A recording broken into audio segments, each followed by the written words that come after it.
Hello everybody and welcome to one of our how-to guides. Today we're in a festive mood. We're going to create a Christmas bouquet in the traditional red themes. So perfect to give a friend, family or a client as a special thank you this Christmas. So I'm going to show you how to put it together. But first of all, the ingredients that I've got today are these scrumptious red Naomi roses. I've got some blue spruce, some calla lily. This one is called Red Charm. I also have some ilex berries. So ilex berries, really lovely for the florist. No thorns, no prickles, no holly sharp edges. So yeah, that's the ilex berry on its own. Then I've got some salal tips as foliage to complement the blue spruce and some pink oriental lilies. My sundry items I'm using is my usual toolkit, so scissors, anchor tape, twine. I've also got my secateurs because some of the woody stems are a little bit too strong for your scissors to handle. Okay, I've also got a cellophane. I'm using a black opaque cellophane this time, which blends really well with the red. Okay, I hope you enjoy.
hope you've enjoyed our how-to guide on creating this beautiful Christmas bouquet.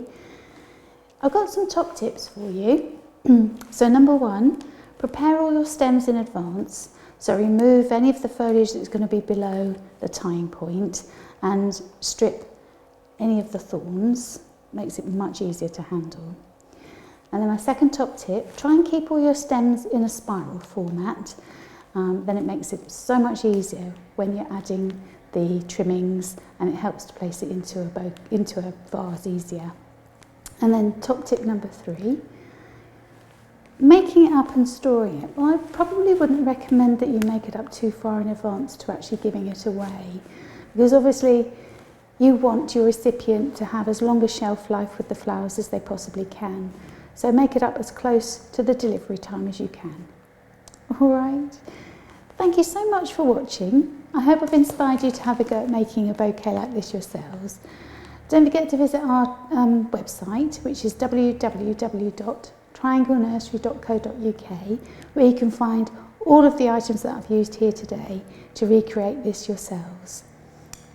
Also, subscribe to our YouTube channel for lots more how-to guides, inspirational ideas and more festive decorations. All right. Thanks for watching, and we look forward to seeing you again very soon. Bye-bye.